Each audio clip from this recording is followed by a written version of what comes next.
mineral and energy resources. Let's go here.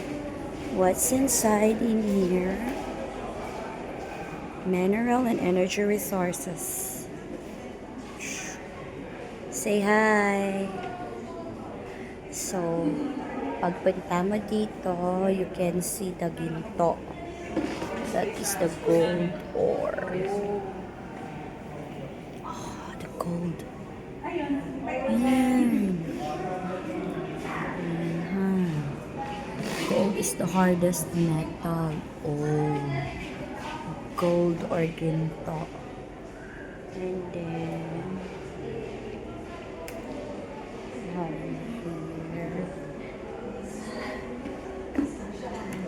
Oh, look at that.